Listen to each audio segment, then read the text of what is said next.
Hello and good morning. You are live with the crew, the skipper of the crew. Anyway, Swab is B-Man, as he's formerly known in this group, will not be here this morning. He is way under the weather, and many people getting that bug. It's a bit of a nasty one. Oh, and by the way, I'm going to be playing doorman as I have 4 blackmouth curs right here amongst us. And that's probably not going to go well. I'm just guessing that I'm going to be playing doorman because they're already looking at squirrels and chickens and everything else. So they probably are not going to stay here with Dad. And, well, I'm dad to 2 of them. I'm grandpa to the other. So there you have it. There's the kids here this morning. Got that out of the way. All right. Are we going out? And of course, only 2 go out, which means, more work to come. I want to thank everybody in the chat here. I got, I'm going to go through it. Bobby, love you. Becky, always. She is the wrench, not the winch. Johnny, to be, everybody's here. Darren Collins is here. Look, StreamYard is here. Wow, StreamYard, of course. That's it. Samsonite, of course. I knew it. What else? Who else we got in here? I saw Solar Sammy. I got Northern Living. I got Ken Hammond. I got Shadow in Flight. Love that one. That's very cool. Solar Sammy. Leanne Breeding, of course. My love. Leanne. Todd and Bonnie are in here today. Russ. Gosh. All kinds of you. And Wayne. Wayne in the house. Not only is he the house, he is in the house. I'll get to the rest of you here in a minute. Julie. Okay. Today's show is going to be, I'm going to start it off. Since I don't have the Swab here, I'm just going to have to ramble on. Yeah, I've done a ramble or 3 in my day. I want everybody to know, man, that light is bright. I want everybody to know I got almost everything wrong in 2025. I usually do a year-end review of what I got right, what I got wrong. I didn't get anything right. I got 2 things correct. I looked back at my show. I said that Bitcoin would hit 125. I said 150 to 125, but I settled on 125. It hit 125. So I got Bitcoin right. It's not that now, but that's not what a prediction is all about. It's about trying to get it as close as you could.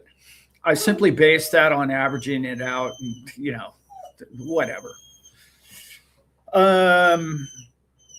I got XRP wrong. I was calling XRP somewhere between $8 and $15. Clearly, that was a miss. Evidently, they're going to whine at the door. Out. No whining.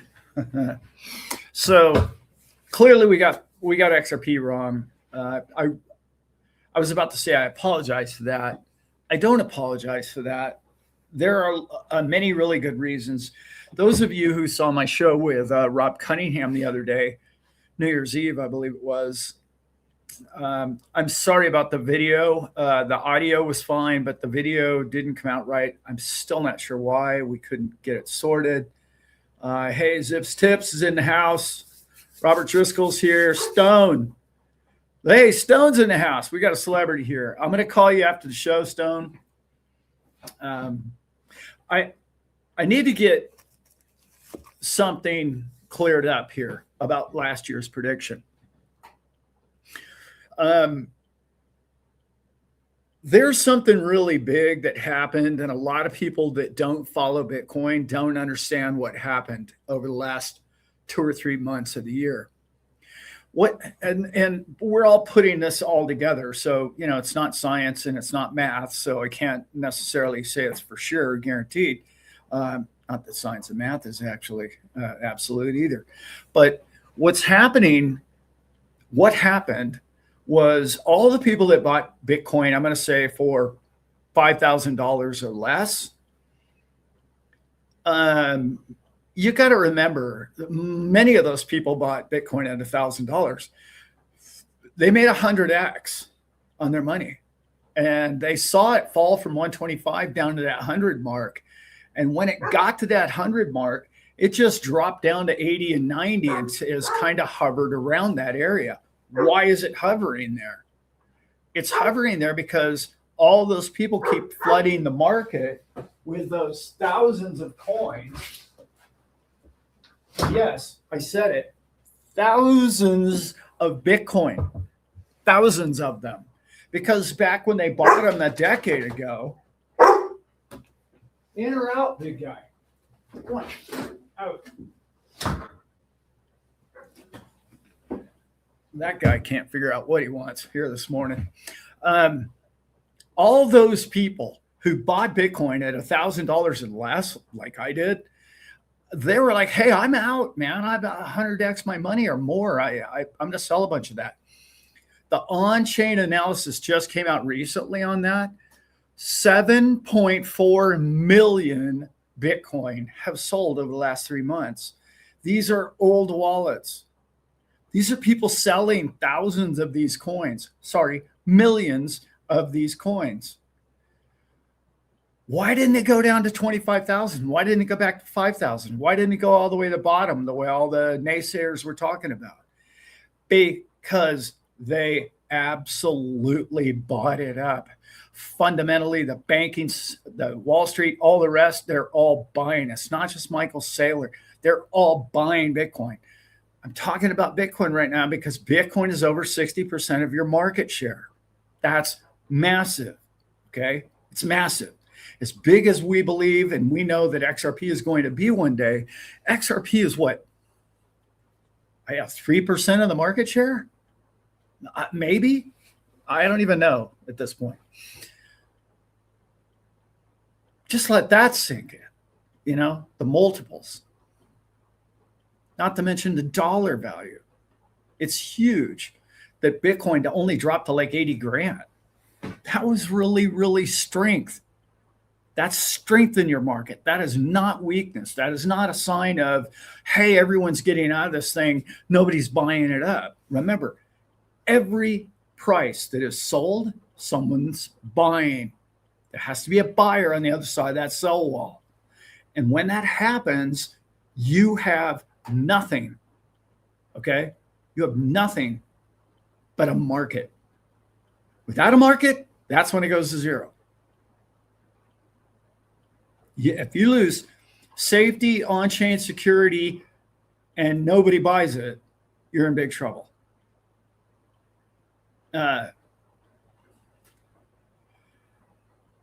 Yeah. Oh, thanks, Atlanta Living. Yeah. Rob doesn't really follow Bitcoin, but you got to understand, you're dealing with the largest. You're talking about 60% of the market share. Just said, hey, I'm going to sell half of all the Bitcoin that is in wallets. Got sold. Why didn't it drop 50%? I guess it kind of did from 125, but like it didn't even get to 50%. Too much buy pressure. People are buying these coins right now today. I don't know if you noticed, market's been up the last couple of days. I'd like to believe that that's because of the genius, as we talked about on that show the other day. I'm just kind of recapping some of the stuff. The show the other day, we talked about now it's legal to play around in the stablecoin market. Legal. Everyone can play that game now. Thanks, Nancy. Yeah, Happy New Year to everyone. I got everything else wrong last year. No, I take that back. I take that back. I got the big one right. Everyone told me the economy was going to crash last year. Everyone said the dollar's going to fail, or BRICS nations are going to take over the world, or gold and silver is going to become the new base for money, or what else did we hear? The economy is going to crash. We're going into recession. That's impossible because we were in a recession. We're currently not in a recession. Nobody's talking about this. How do you base a recession? GDP. GDP went up over a point last month. How can we be in a recession? We were in a recession because 2 and 3 years ago, they decided, well, we're not going to call a recession a recession. That was a recession, and you don't base recessions on the stock price, which, by the way, are not at all-time highs currently today. So how can it be a bubble?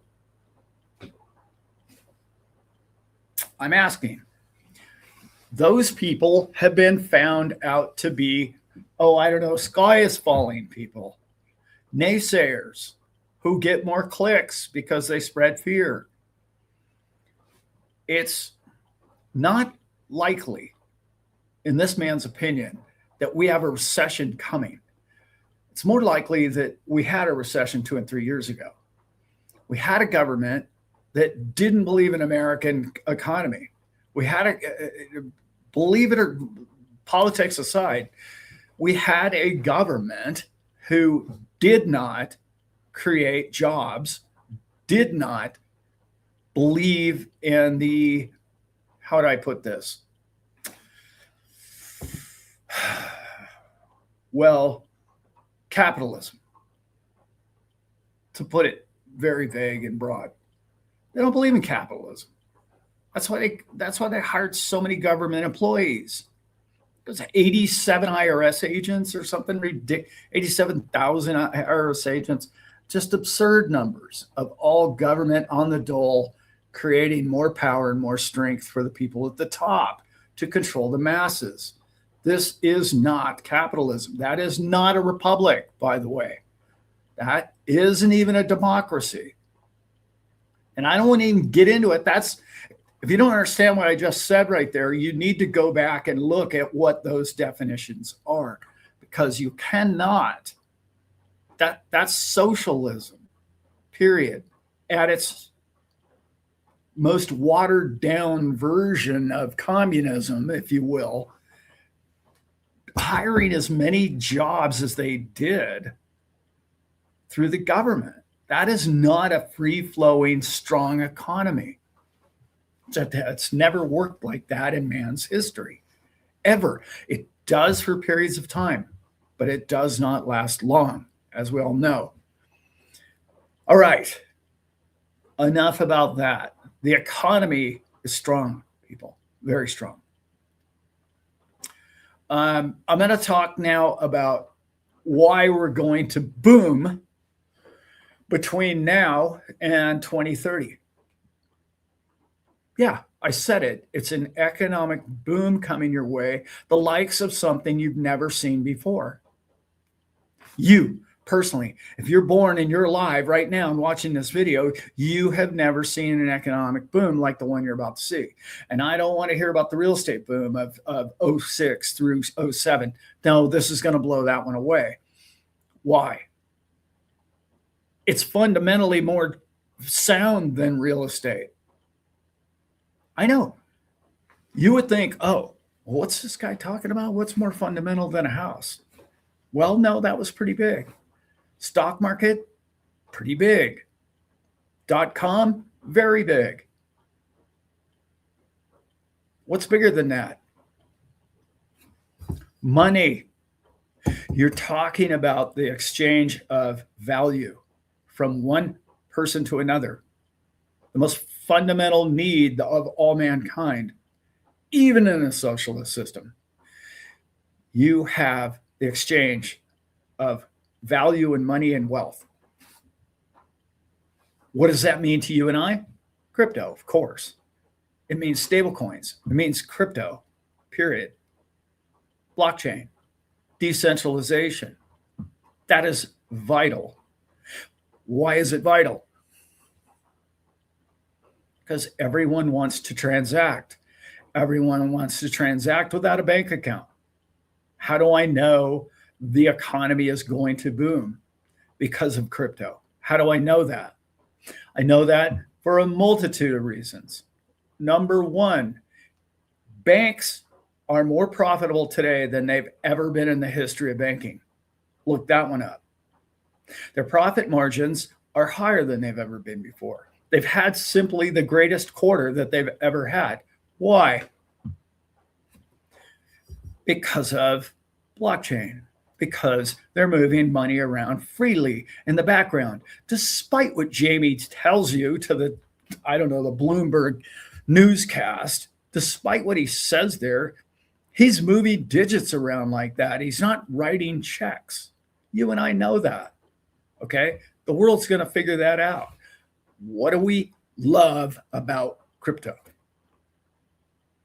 You don't need a checking account. You don't need a banker. You don't need all those things. Of course, they're going to stay relevant because that's where the common everyday man goes to borrow money to purchase things outside of what they have in their under their mattress or in their private wallet. They need banks for liquidity. Of course, you and I know that with the ODL, we don't really need that, but that's to come. People today think that the boom, that when I tell people boom, they're like, oh, well, you mean AI? No, I heard that's not going to boom. Okay, well, if somebody tells you that AI is not about to boom, turn the channel. First of all, the inefficiency of what you and I know, because we're into crypto, has shown itself to be the fundamental problem with the movement of money, correct? It's the middleman is massive. Wall Street, the fact that somebody's in between you and your 401k and they manage it is absurd to me. Who are these thieves? Why have they been given the right to, oh, I don't know, cattle or herd in all the cattle and to just make fees on the storage of the cattle in the corral to the tune of trillions of dollars a year? You're not smart enough to invest your own money? Clearly you are, right?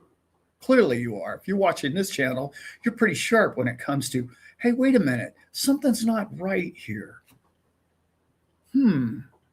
Maybe I should look outside of the fundamentals or look outside of the 60-40 profile, or maybe I should look outside of Wall Street because, gee, they haven't gotten anything right in a long time. My favorite, when I know I bag on him a lot, but people tell me what a genius Warren Buffett is. Really? No, he's the exact opposite when it comes to, I've just said it. He's the exact opposite when it comes to spotting opportunity. Yeah, I just said it. So let's prove that theory out. It took him 20 years to buy his number one asset. He was 20 years late to Apple. He wasn't beating the S&P until he bought Apple. I want to remind people of that. He's terrible at technology. He's terrible at seeing what's coming. Oh, sure, he can buy Coca-Cola. Well, everybody can figure that one out. And everybody can figure out See's candy. Oh, yeah, chocolate. Maybe somebody might buy that in the future. Of course. And he's sitting on, I don't know how many hundreds of billions of dollars in cash. Sorry, cash is not the investment. And he's been doing that for what, 2-3 years now? Has that done anything for the man? And I'm really tired of people telling me what a genius he is. I bought Bitcoin of $800. You want to talk genius?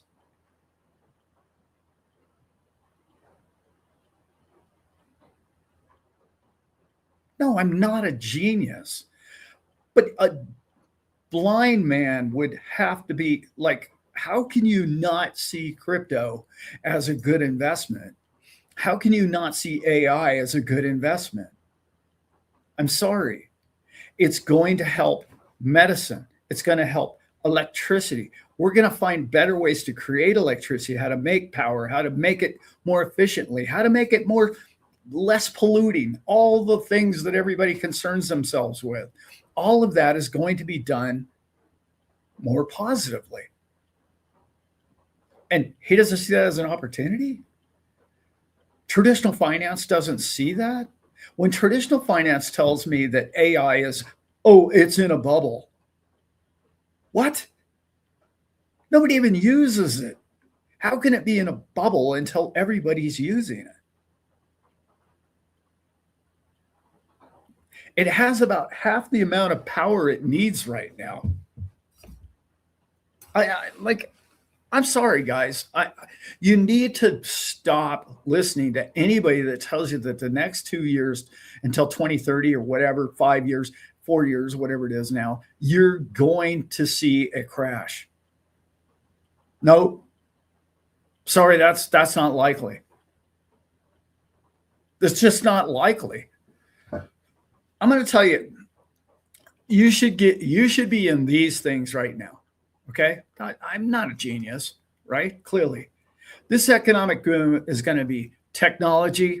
I know, very broad strokes, but all of technology has to change. All of it. The thing you're watching me on has to evolve. You're living on a laptop or a phone that was around 20 years ago.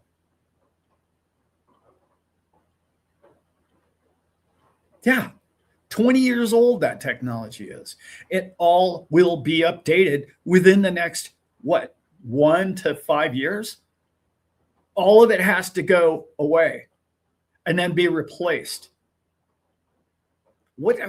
How many phones are there in the world? How many billions? And they have to all be zeroed out and reproduced. All the laptops. All the pads, all of it have to be integrated. All of it have to be newly integrated with you and your life and your car and your home and all your technology. That's a physical component that has to be reproduced in a new vision. That's an economic boom, is what that looks like. Okay, anyway, so tech. Power. Now, this is something that Simon and I know quite a bit about. Buddy Simon, I don't know if he's in the chat here today, but we have a friend who's working on some power stuff that is 90% more efficient than current used power sources. Yeah, 90% more efficient. There he is. There's Simon. So when you start integrating tech, AI, into power, and then, we have another little invention that is right around the corner, and my buddy Tim and Dave and Laura know all about this. We're about to make limitless amounts of fresh, clean water anywhere in the world. You don't need a river. You don't need a lake. You don't need a well. Wrap your head around that. So now you're talking about nearly free electricity, or at least 90% cheaper. And now you're talking about free water. Not free, but I mean, free to a community. Anywhere in the world. So you're looking at AI helping us with all of that. How do we exchange? Since now we can live a very nomadic lifestyle. We can live wherever we want to live. You can live in a motorhome, or you can live wherever it is, because you can make your own water. You're going to make electricity. I know a lot of people are going, oh, it must be nuclear. It must be. Look, it's all to come. There are many different ways to make this happen. all of those technologies are going to make your life more nomadic.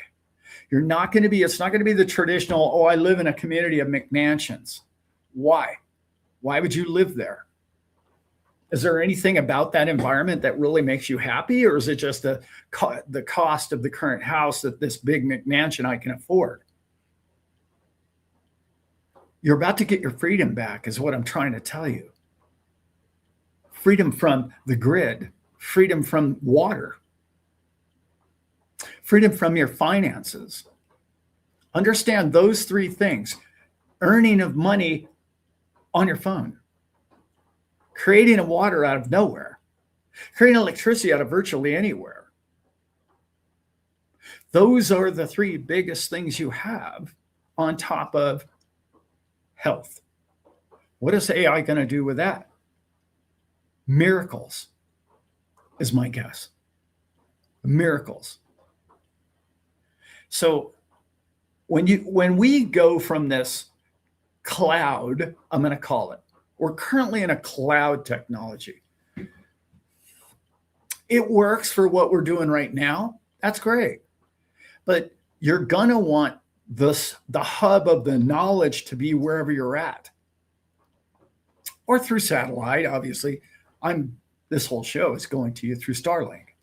And we're about to have a very big thunderstorm, so I'm not sure how long I'll be live. But it's pretty good usually.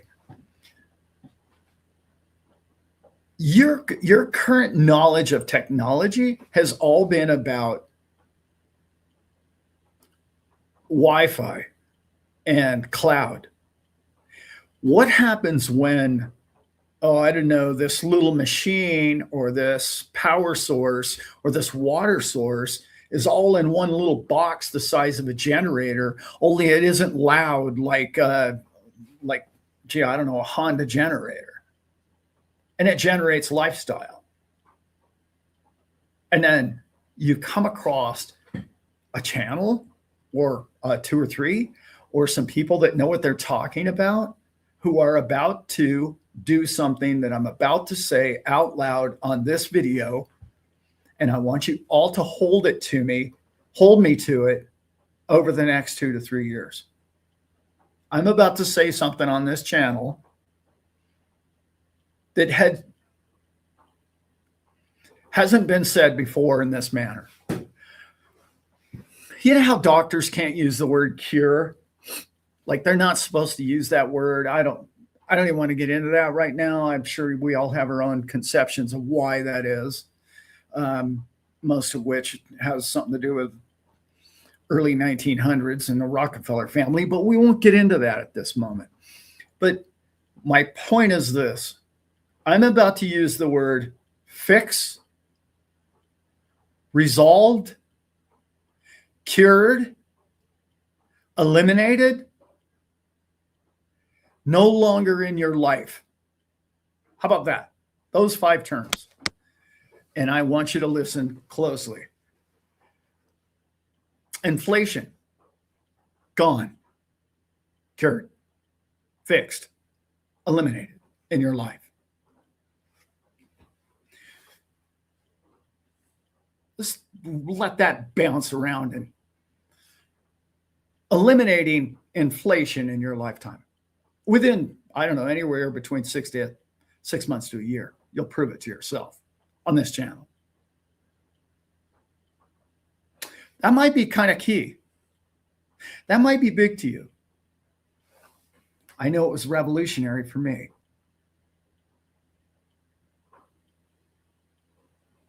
Taxation, cured, eliminated, vanished, gone. Shouldn't say that. Taxation and the purchases of the items in which you purchase will be there. Your personal income tax will pretty much be a choice of yours to pay or not in the future. Not long from now. Okay? Not long. I can help you with that. Those days are coming. In fact, those days are coming to the people that are going to the show. Those 2 things that I just mentioned right there, eliminating inflation in your life, the boogeyman, the big word that every news media and every economist is telling you that, oh, inflation's killing us all and they keep printing all this money and it's ruining our lives. Nope, wrong. Absolutely wrong. I know I'm the only guy on the internet probably telling you that. No, inflation is not ruining your life. That's not accurate. Without inflation, you don't have growth. You don't have interest. You can't compound interest without inflation. Think about it, kids. Just think about that sentence for a minute. Oh, it's the big bad wolf, and oh, we got to get gold and we got to get Bitcoin and we got to fight inflation. Okay. So how about all the people that are born tomorrow that don't own those two things or don't own XRP? How do they fight inflation? How do they live in a stable dollar world? How do they live in it? How do they obtain it? It's a big question. It's a big question nobody wants to solve. Nobody wants to even address properly. They just want to tell you how it's bad and how they're smart they are that they know that this is bad. Okay, great. All right, well, you painted the picture of this boogeyman in the room. What are you doing about it? What have you done about it? By the way, share this video or share this link. I'm serious when I tell you I've cured inflation in your lifetime. Tax as well. And everyone's like, well, you can't use the cure word. And you can't. That's financial advice. I'm not giving financial advice. I didn't tell you what to buy. I told you I have a way out for you. And it's going to be this old man's mission to share it with you, okay, in the days to come, years to come. The reason why I'm doing this whole show has evolved. I thought it was just going to be a family fun get together with a bunch of XRP people. What could be wrong with that? Well, not everyone's an XRP fan. Hoofdy really is a Bitcoin guy. Love my Hoofdy brother. I'm a Bitcoin guy. I don't really have a lot of Ethereum, but I really like Cardano. I like XRP. I like XLM. I like Hashgraph. I own a lot of these coins. XDC. I own a lot of these, and it's more than just about the coin. It's the use case of what they're all about to do in our lives, and I love all that. But when your mind has this dome around it and all you're hearing is crypto, crypto, crypto, you're enslaving, you've imprisoned yourself.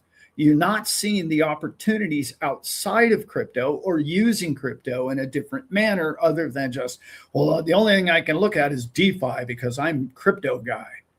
It's like, no, there's banking opportunities, there's financial planning opportunities, there's AI opportunities that are making us percentages a month. There's no inflate, just the Go Baby Trader, and I'm not Go Baby Trader. There's your first cure to inflation right there.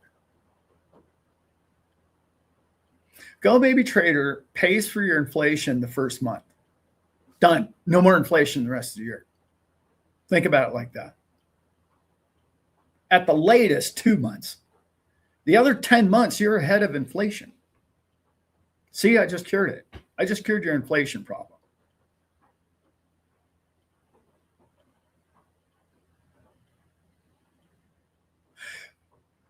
This is simpler than we're all making this. There's a lot of people that I don't know why it doesn't resonate with them. I don't know why they haven't figured this out. I don't even understand how they're like so far behind the eight ball and how some, 65-year-old yacht captain figured a lot of this stuff out. But I hear great minds in crypto and great minds in finance. It's like, why would I listen to you when you're giving me 8% annual? Why would I do that? Who's doing that with their money? Even if you have a down year in crypto over a 3 and 4 and 5 year period, you're way ahead at 8%. I mean, come on, way ahead of that. Like, why would anybody even play around in those markets? I don't get it. And there's quadrillions of dollars over there. And they're coming our way. Because we have the returns here. Anyway, now I'm kind of going on and on about that. So we're getting off the cloud. We're getting onto all the tech being on the item in which is in your hand every day. All the tech. Sort of different angle than everything being in a cloud and coming to your item. It's the other way around.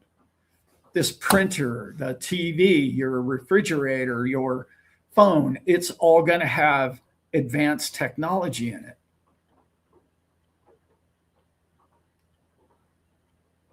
It's going to help the mechanical systems out. Like your refrigerator runs terribly inefficiently.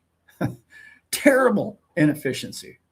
If it had its own, I'm not talking about a computer board now, okay? That's just a board of telling it processes to do. It's not thinking about the processes to do. It's not optimizing those processes to do. When those days come, the usage of electricity is going to decline.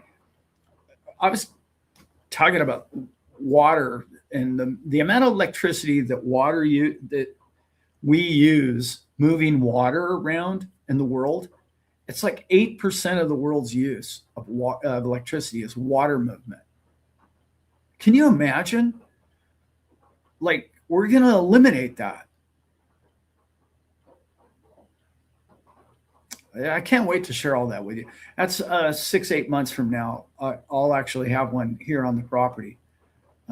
And we'll do some video on that. Trust me on that one. Today, everything about your life is going to evolve over the next 2 to 3 years. 2026, I'm not making predictions. As I went over, I only got 2 right, and all the rest of them I got wrong. I got 2 big ones right, but I mean, I got the economy right, and that's what I want to go over right now. What kind of percentages am I looking at? I'm looking at month to month, 1% GDP growth the next 12 months. Think about that. We're going to go to somewhere around between now and 9 to 10% GDP by the end of the year. How about that for a prediction? I know Elon said double digits. Elon's always about a year ahead. I think he's right, but I think it'll be about 2 years for that.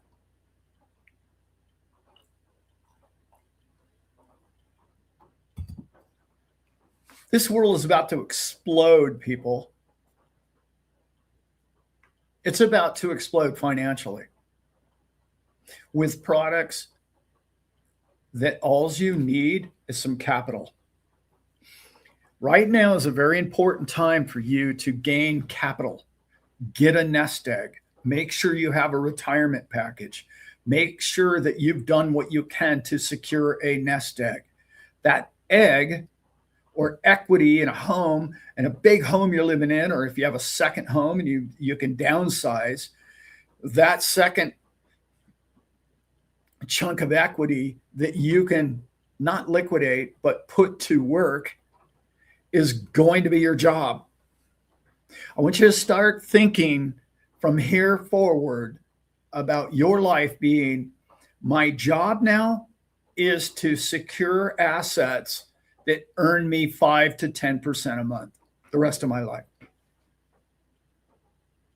I need to sell the tractor, the 3 cars on the yard, the extra house, or rent out an apartment on your property, or whatever on your property, and put that capital into a place that's going to earn you money.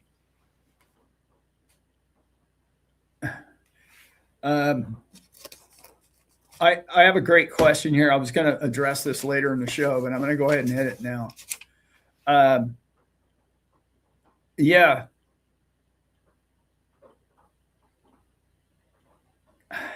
Okay.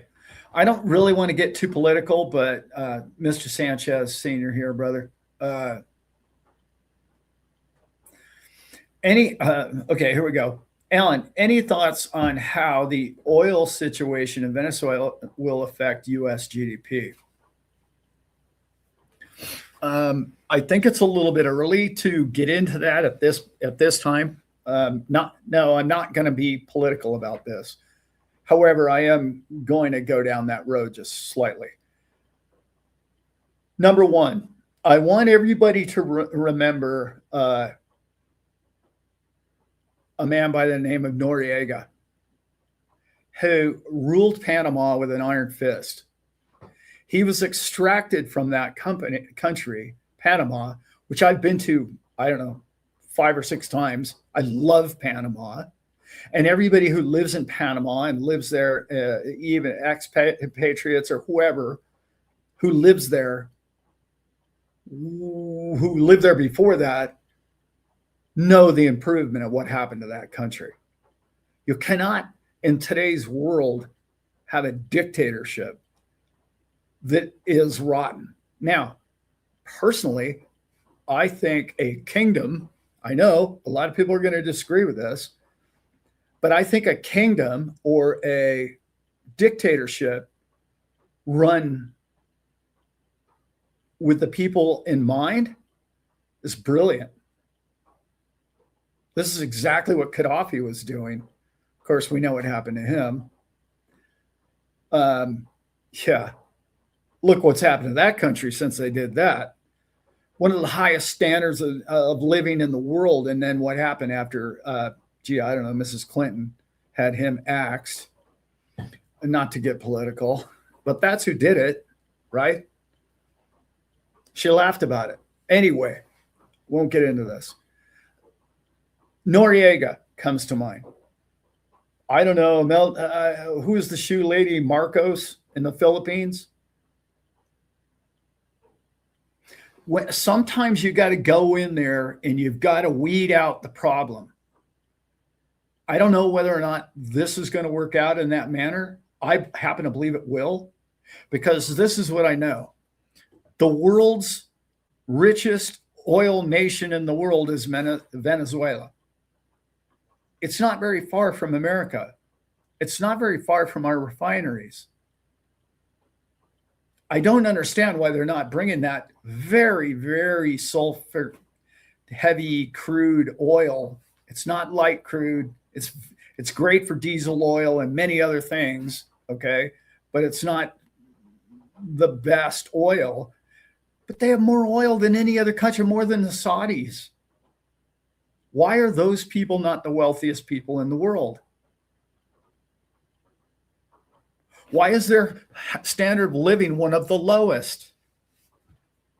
Does that make any sense to anybody?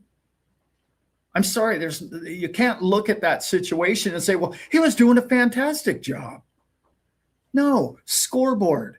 You have to look at the scoreboard every now and then and go, well, wait a minute. They're eating their dogs and their cats for the last decade? And they should be the wealthiest per capita in the world? I mean, at least until we stop burning oil, they should be kings. They should look like Dubai. And with that weather and that climate and all that riches, what are they doing with it? The word corruption, okay? The drug cartels, control it. Look what happened to El Salvador. Now, you can say what you want about Bukele. I think he's brilliant.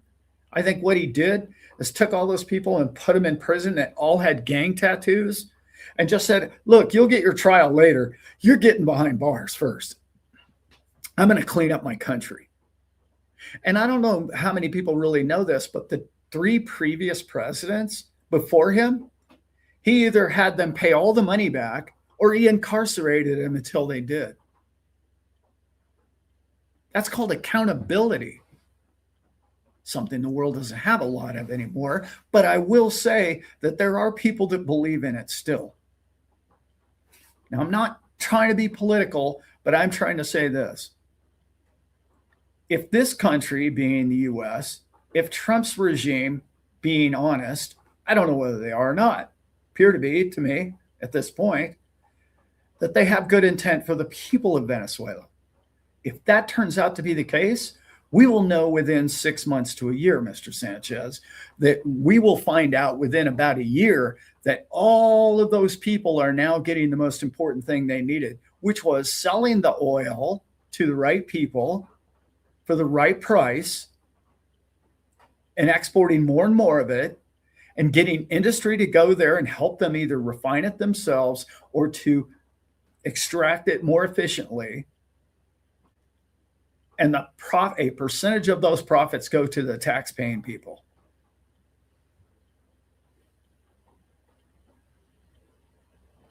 If you see that vision like I do for those people, that might be a good place to buy some property. That's all I got to say about that. I love it. I hope it works out. Could it go terribly wrong? And is Trump just trying to get rich with oil? I know half this nation will tell you that's what he's trying to do. I don't believe that's what he's trying to do. For number one, it's way cheaper to pull your own oil out of your own ground. And we have hundreds of years worth of oil in North America alone. As anyone in Canada would know, the sands land up there is 200 years of oil. And like, why wouldn't he just do that deal? Well, he is doing that deal. But I mean, California's full of oil, people, full of it. They just don't allow them to pull it out of the ground. Anyway, enough about that.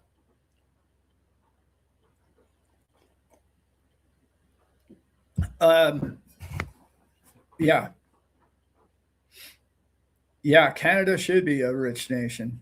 Yeah. Canada has the opposite kind of, I lived in Canada for 4 years. Canada has the opposite kind of corruption. Canada has what's called socialism. And it works until it doesn't.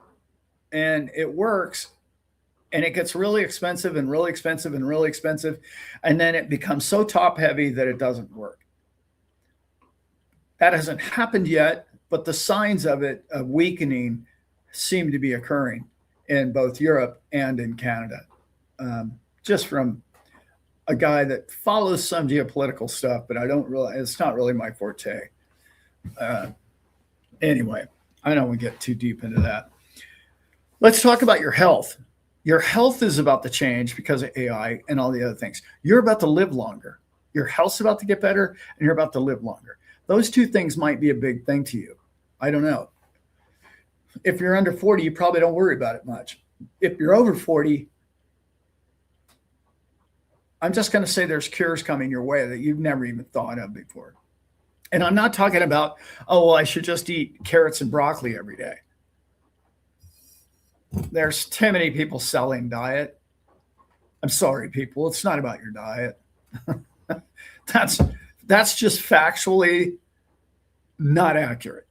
Okay? I'm sorry. The oldest and healthiest man I ever knew, okay, ate anything in front of him. He didn't smoke. Well, he smoked most of his year. And he drank every day. And he ate dessert after every meal. It's not about what you eat. I know they're selling a lot of books and a lot of videos, and they'll tell you it's perfect for your health. Well, wait a minute. Maybe not. I don't know, but my parents ate anything in front of them. And that's when people started living longer. How do you explain that?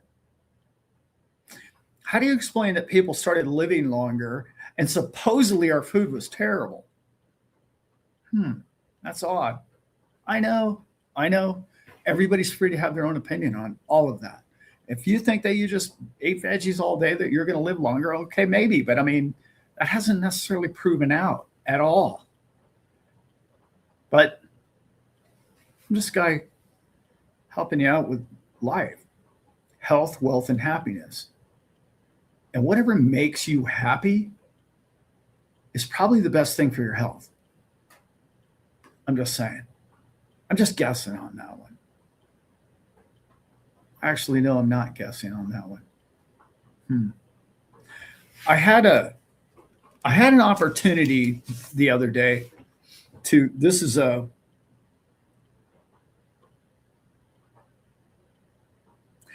conversation I had with somebody the other day, which was pretty good. And this person, you guys all know who the person is.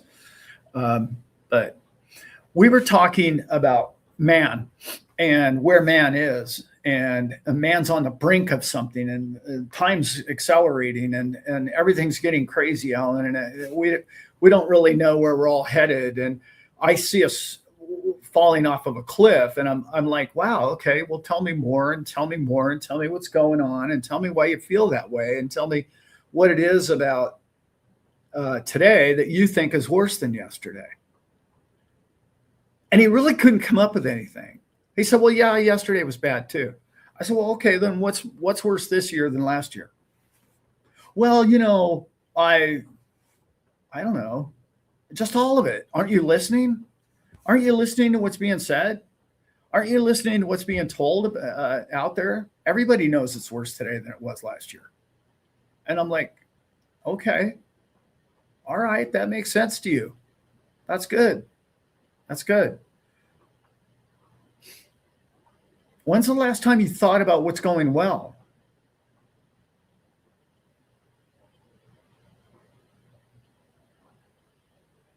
Yes, actually, Cody, you can eat McDonald's.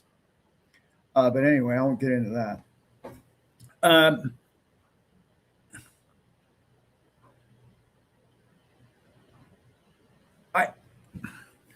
If you think that your life is worse because you're about to eat this thing, you probably shouldn't eat that thing. If you think your life is worse than yesterday, then you probably have a focus of attention problem. You don't necessarily have a today's worse than yesterday problem. You have a focus of what's bad and what's good, right? If you think that something's bad, I wouldn't consume it, whether it be information, whether it be food, whether it be logic, whether it be knowledge, whether it be anything in your life.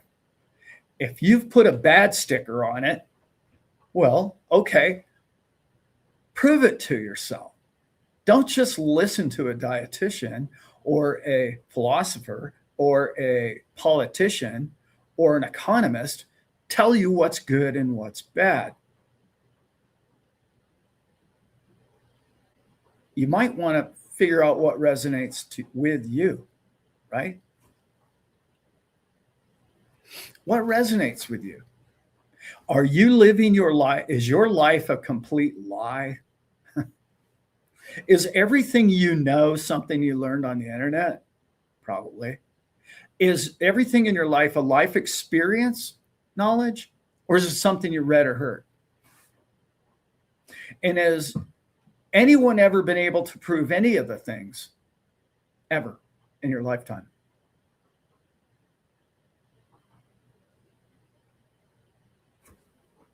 Ask yourself. Name one thing that's been absolutely proven to you. Absolutely proven to you. There's not a lot of them out there. Okay? So it's someone's view, opinion, perception, or their belief that they persuaded to you. I'm not trying to get too philosophical here. What I'm trying to explain to you is discernment, okay? Your life experience. Yeah, exactly. Global warming. Really? Okay. Okay. You've convinced yourself of that. You haven't convinced me. That thing that happened in 2020, I'm sorry, I wasn't convinced of it. So, there were things I didn't do. But I had people like crying to me, like, you're gonna die if you don't do this. Why? Where was the evidence? What?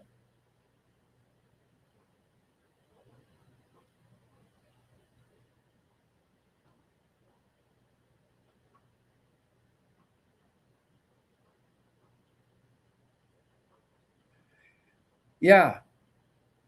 Um, it's complicated.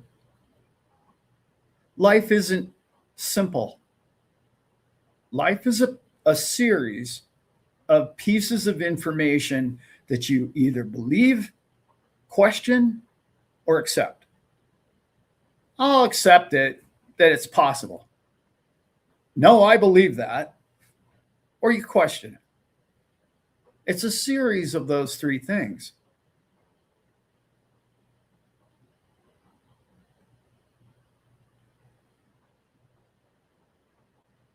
It's amazing to me how many people have allowed themselves to overpower their mind or their spiritual well being or their consciousness through information from another human being.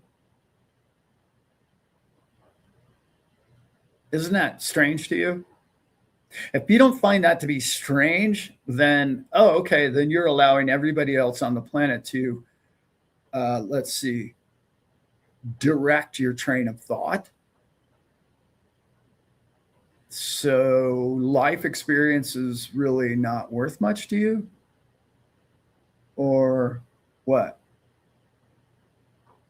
There's people in here that will tell you, if you eat this or you eat that, and this is bad, and this isn't good, and this is all bad, and that over there is really bad, and this is worse than the other.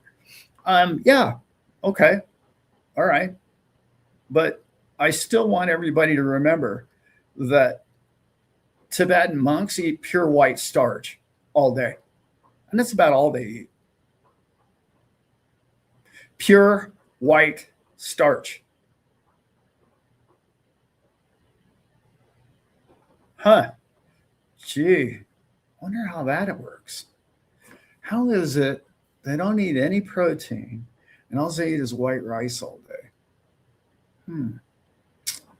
Kind of blows the whole protein starch thing out of the water, really, doesn't it? Maybe they're connected spiritually. Maybe they believe that the nourishment that's in that bowl is more powerful than you do. Maybe they know that the food isn't going to enrich their body and their life and their soul. Maybe that enrichment isn't coming from the food you consume, it's coming from the energy you're receiving, not what went across your tongue. Just possibility. I'm just throwing something out there. You don't have to understand it, believe it, or even accept it.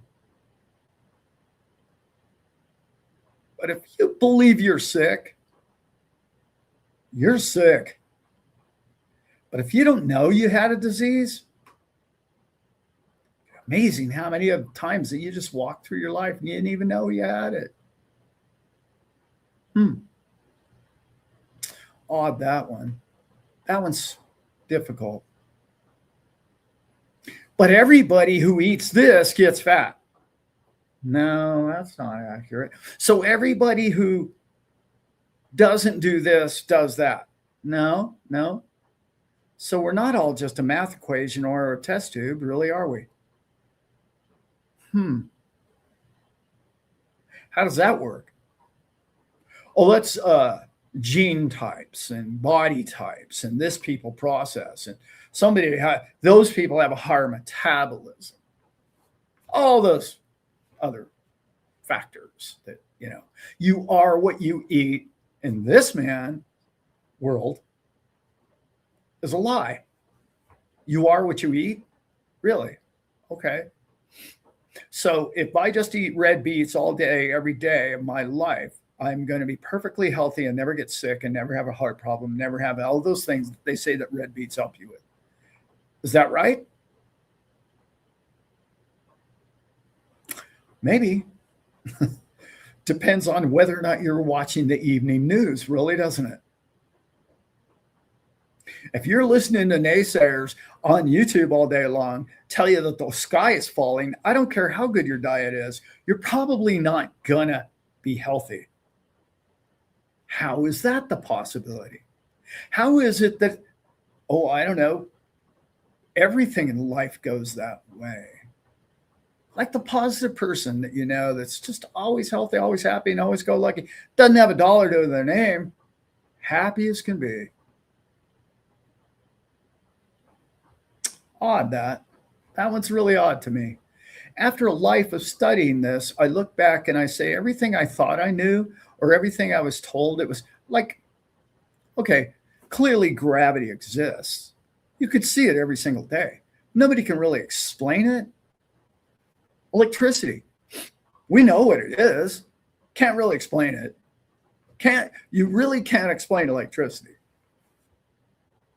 Oh, sure, we know how to make it, we know how to move it, we know how to use it. Can't really explain what it is. Pretty important. Very important. Yes, the mind. Your connection to source, whatever you want to use there, is the most important attribute of your life. Again, my opinion. Way more important than what you eat, way more important than your exercise, way more important than your reading, studying, education, learning, or whatever. Your connection to source, your personal connection to source, and what it means to you, and either the strength that it gives you or you turning it off. Because see, 99%, 0.9% of all the people on the planet just shut it off.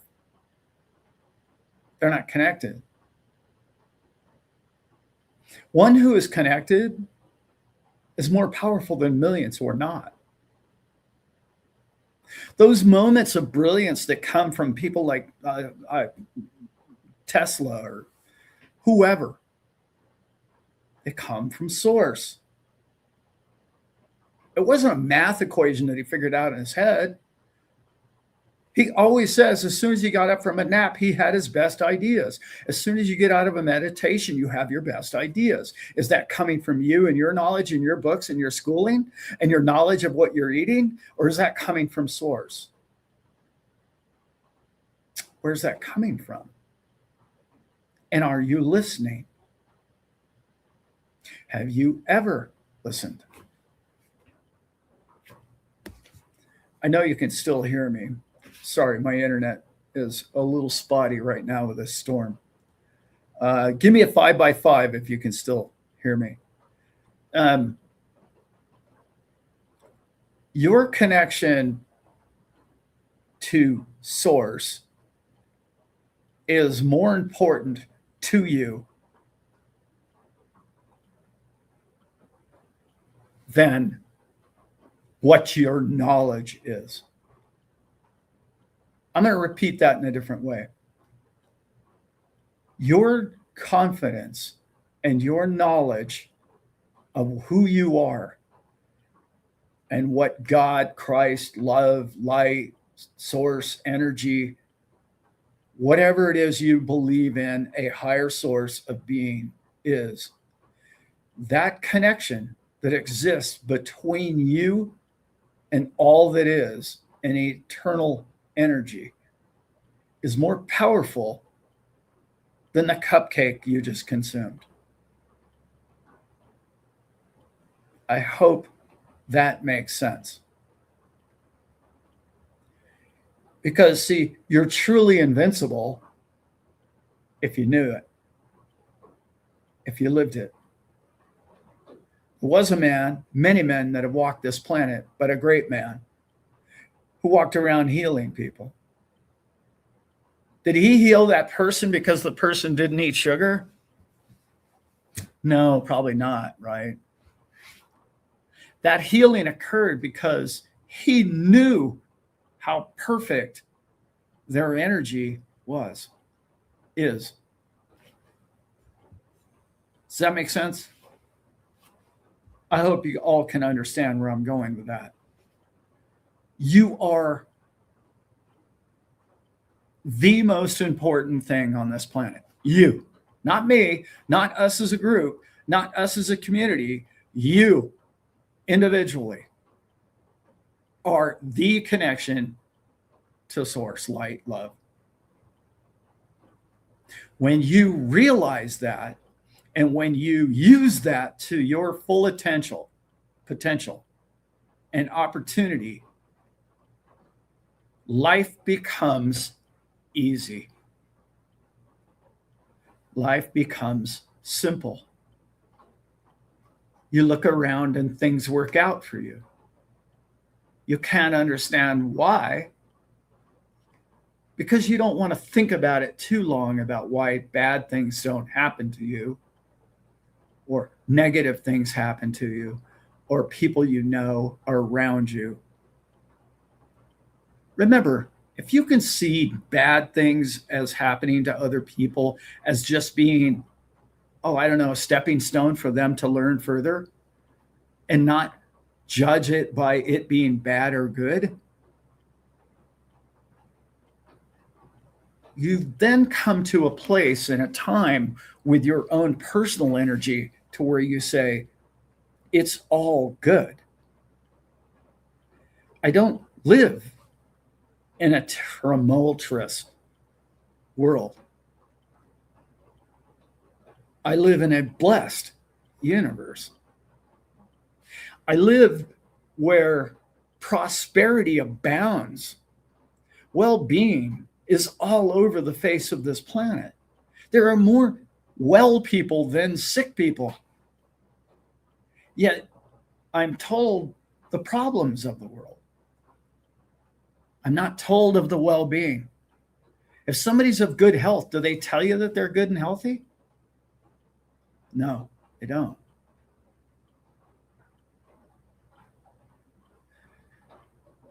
There's too many brilliant people. And I'm talking about physicists. I'm talking about, it's undeniable at this point. Quantum physics has been proven out to be spiritual. I know I said the word. You are quantum. You are. You are far more capable than any AI. To fear AI is to be the person who only listens to media, information, text, or what another human being thinks. You're not only more connected than that, you're bigger than the other person in the moment that they wrote those words of fear.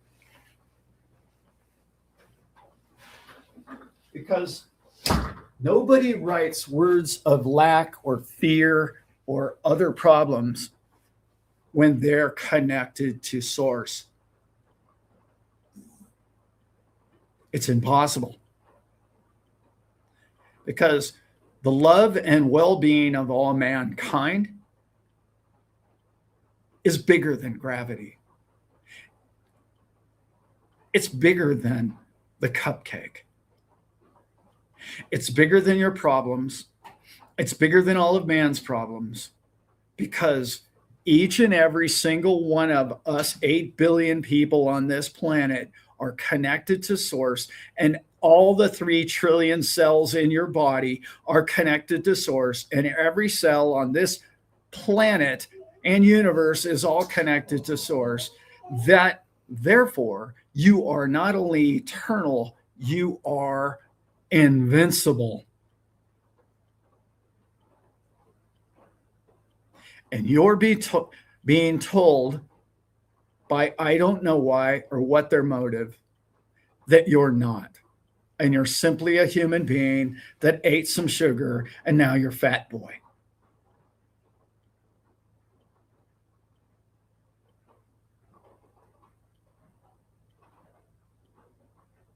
Sorry, doesn't resonate with me. I'm bigger than that, and I know who you are. And we're all individual, and we're all larger than life. And I mean it exactly the words I just used. You are larger than life.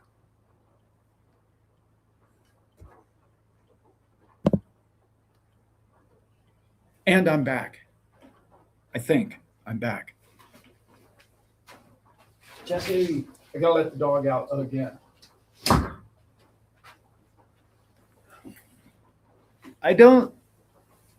I'm not here to tell you that you need to believe what I believe. I'm not here for that. That's not why I'm here. I am here to tell you that if you think that life just sucks, it does. If you think that life can get better tomorrow, you're going somewhere. And you're going there fast, by the way. You'll get there quickly. I want to get back. I want to get off the Sunday sermon here. It's just so important that we all remember how big we all are.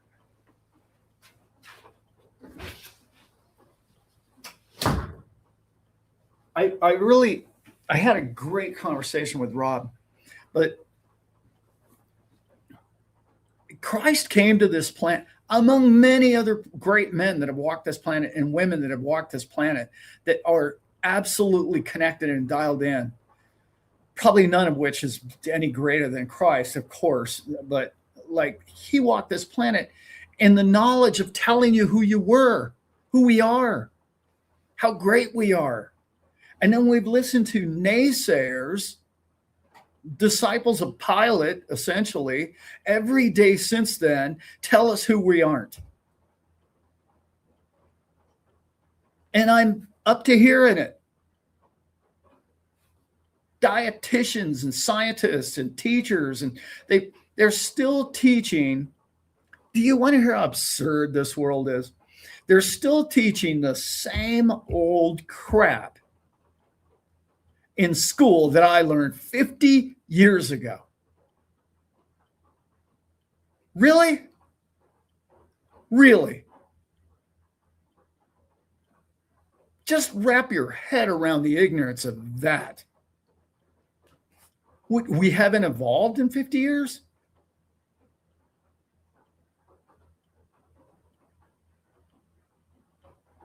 It's unexplainable, and they have no concept or idea how to teach AI in school right now.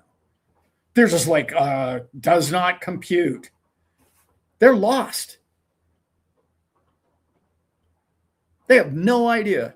They're afraid of it, like some sort of I don't know, spiritual tribe that sees the other tribe as a different color or something and as fears them or something.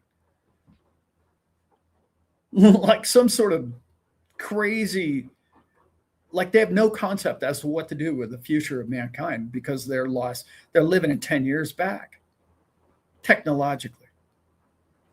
They're 50 years back, and much of the information they're telling you. It's sad, really.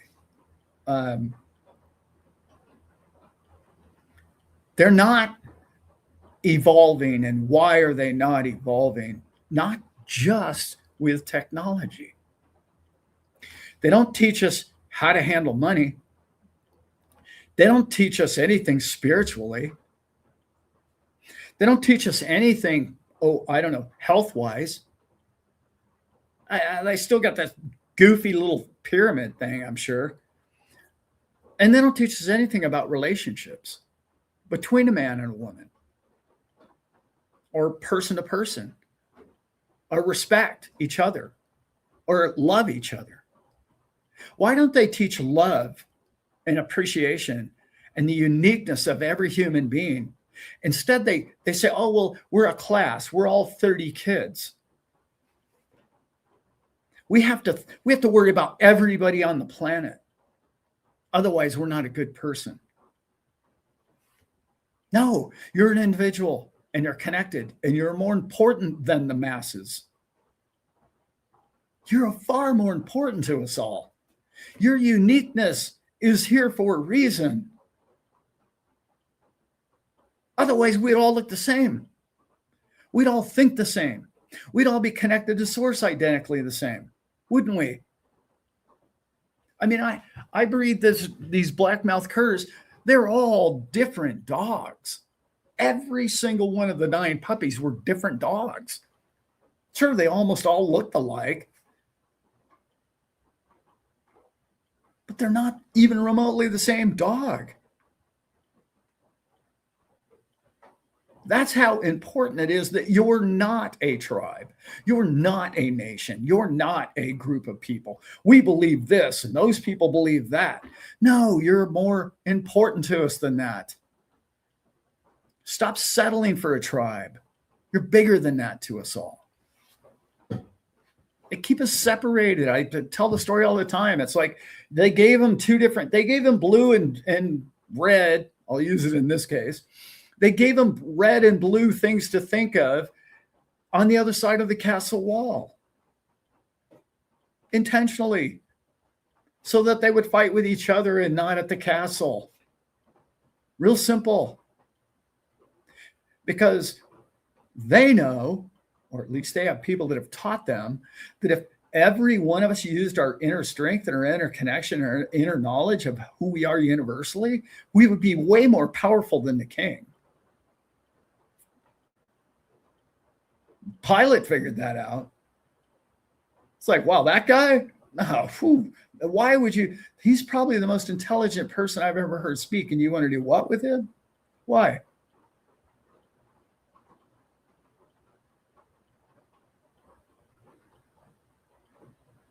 Yeah, Hoofty, leaving the plantation. Yeah. Become your own castle. You were that big. You're bigger than that. You're bigger than castle. Now, I've been rambling on here for an hour and 20 minutes, and I haven't even gotten to the 2 things I wanted to get to. Yeah, I can't get into that one. That one's 20 minutes long. Let's go over a couple of these things. In recap, the world isn't falling apart. I want you to think about this. I want you to think about it in this sense. As soon as you hear yourself or someone else judge another human being, critique another human being, have a problem with what another human being is doing, okay? Stop and think about this. One thought. Is that my problem or their problem? Is there anything I can do about what those people are doing? Usually not much. Is it of my benefit to fix them?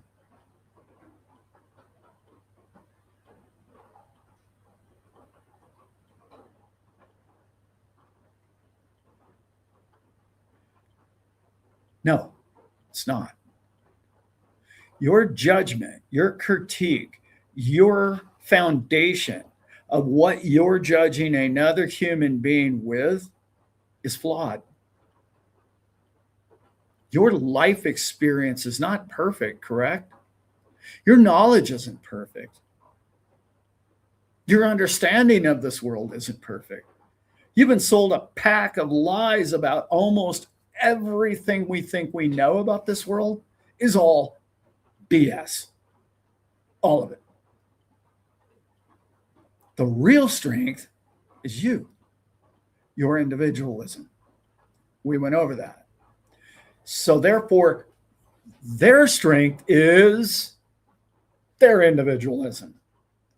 And because they're not same like you in thought and belief or want or need or what they think the world needs doesn't jive with yours, does not make them wrong.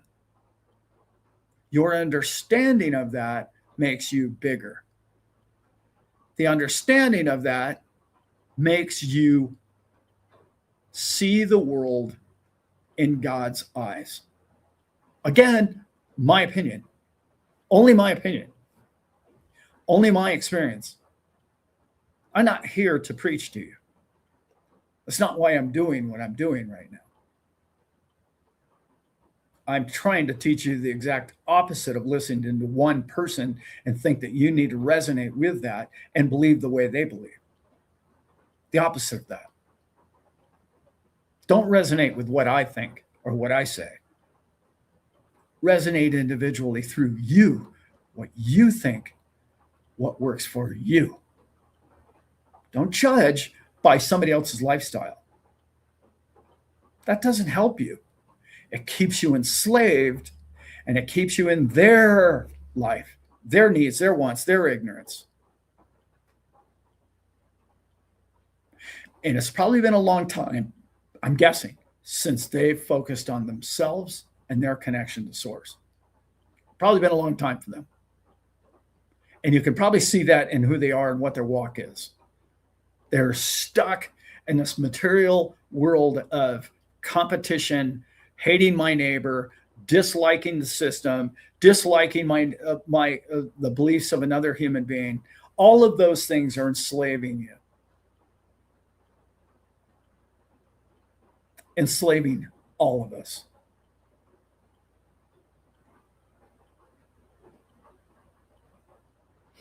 It's not the easiest thing to do is take inventory and say, hey, who am I? Do I really believe in freedom? If I believe in freedom, then that person should be able to do whatever they want to do, right? I mean, even the dictator in Venezuela, if I believe in his freedom, he should be able to do whatever he wants to do. Now, that doesn't mean that the freedom of the United States military doesn't have their freedom to do what they feel like doing too.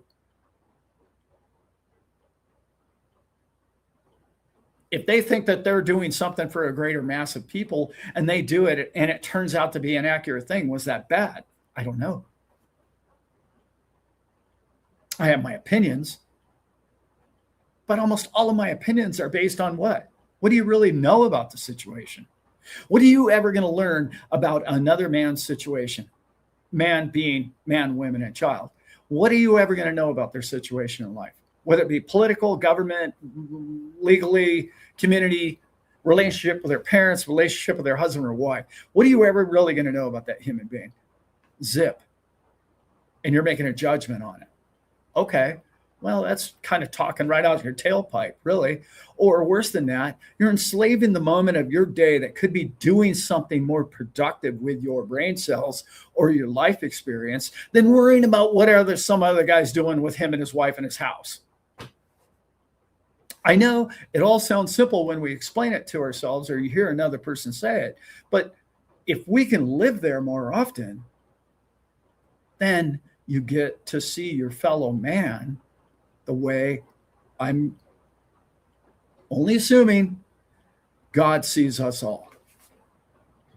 Love for all.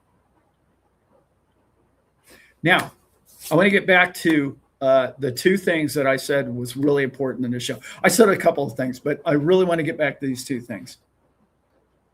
I'm going to eliminate inflation in your life. I'm going to show you at least two products. No, it's going to be three products at the January show, which is coming up, gosh, I don't know, 3 weeks from now or something like that. Unbelievable. It's coming quick. 3 weeks from now, I'm going to teach you at least two, probably three one even better than that, of how to eliminate inflation in your life. I'm going to show you at least. Now, I'm definitely going to be able to cure taxation if you choose to use the tools in which will be shared at the show. Gone. Your income tax. Gone. How about that? What's that worth to you? And I know there's going to be a lot of people that haven't, probably 2,000 people will watch this video, right?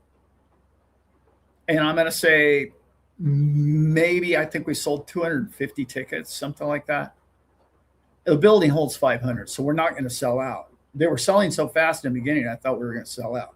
But we're not going to sell out. And you know what the sad part is? Those two things are the two most important things in the financial world that exists. It's how to get rid of inflation, right? Which by doing that, you're creating a income revenue stream, monthly stream in your life, and eliminating taxation. The two most important things. And people are going to attend 1,000 shows next year about the economy and crypto, and they're not going to cover either one of those subjects.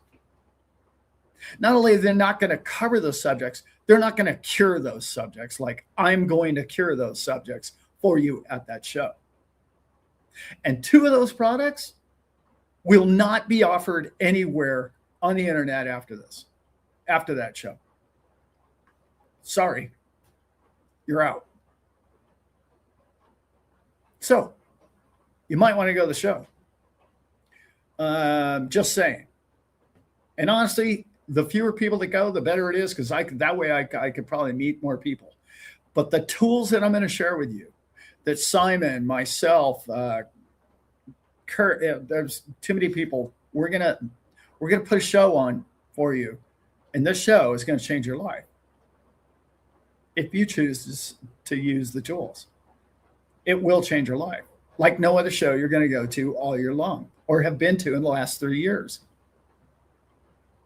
And no, I'm not going to sell a book at $29.95 or a monthly subscription. No, I'm not playing that game.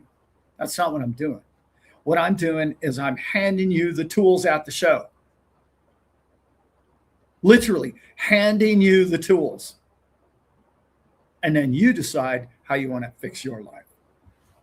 All right, guys. With that, I got to go ahead and get out of here because now I'm just preaching again. And I don't know what's up with all that. It's Sunday, I know, but sometimes we need to get stuff off our chest. I didn't even get into investment returns on capital and the different ways that I was going to do that. I didn't get into that. I didn't get into, I wanted to get more into nomadic life because that's coming big time. That's coming. And I think a lot of people are ready. The younger generation, I don't know if you've noticed, they all just want, I'm just going to live in a little hut in a van, and I'm just going to park it down by the river. I'm just drive wherever I want to go. I'm going to be a nomadic guy and just work online. Incredibly liberating and free that is. It's unbelievable. I want to thanks Wayne Pollard, Mr. Sanchez, sir. Love you, brother. Unbelievable. Crawfish, Hoofdy. Gosh, who else we got in here? Darren Collins, Homesteading with Nicole. Love you, girl. Can't wait. Can't wait to see those three. Wait till you guys meet them. They're incredible people. Ken Hammond. Thanks, Ken. I love that. Yeah, today's show was another thing I got right this year. Let's see. Hoofty again. Becky, of course. Clay, my brother. Uncle Monkey. Love that. YTC. Okay. I like it. Don't change the subject. Now it's too late. 5% plus with what type of assets? What do you mean, what type of assets? What do you think I'm going to be making money with? Crypto? Number one, you're going to make money with crypto. You're also going to make money with money. Okay. Your money's finally going to work for you the first time in your whole lifetime. Okay. First time in your whole life.